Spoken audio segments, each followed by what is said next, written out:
Les Républicains ne peuvent pas faire face à ces dépenses.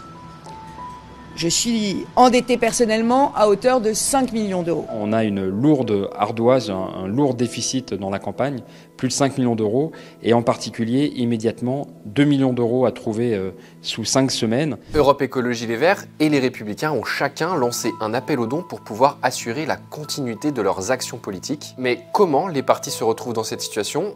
Pourquoi une campagne coûte-t-elle si cher? Comment se finance-t-elle et surtout, que risquent les partis s'ils ne peuvent pas rembourser? Commençons par le commencement. Une campagne présidentielle, ça coûte cher. Et pour la financer, il faut additionner deux éléments.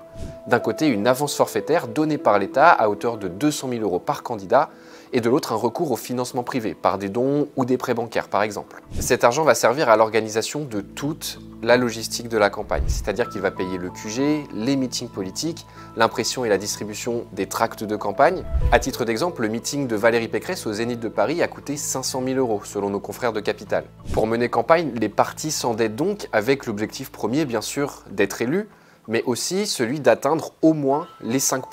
C'était le cas cette année des Républicains et d'Europe Écologie Les Verts, entre autres. Ils ont chacun raté leur pari et se sont retrouvés sous cette barre fatidique qui ne leur permet pas un remboursement par l'État de leur campagne de la même manière. S'ils avaient été au-dessus des 5%, ils auraient pu récupérer 8 millions d'euros.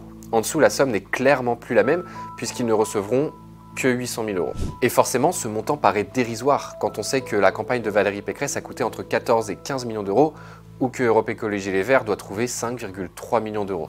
Si leur situation financière n'est pas viable, se présentera alors un gros risque, la faillite. Si vous franchissez l'échéance à la banque sans avoir remboursé, vous allez avoir un gros problème. Si par exemple le parti s'est porté caution de l'emprunt souscrit par le ou la candidate, une fois qu'on constatera que le ou la candidate ne peut pas rembourser l'emprunt auprès des banques, on appellera la caution. Et si le parti n'a pas l'argent pour le faire, les banques vont saisir les actifs du parti, c'est-à-dire le siège du parti, le bien du parti, il y aura un plan social qui devra être mis en œuvre.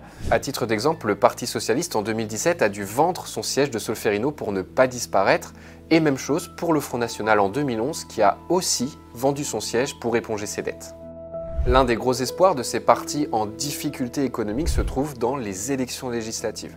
Pourquoi? Eh bien parce qu'elles définissent la part du financement public dont bénéficieront les formations politiques pour les années à venir. Des crédits leur seront alloués pour moitié en fonction de leurs résultats au premier tour et pour moitié en fonction du nombre de députés qu'ils auront dans l'hémicycle, ce qui pourrait être d'une grande aide aux partis qui s'en sortent bien en juin prochain.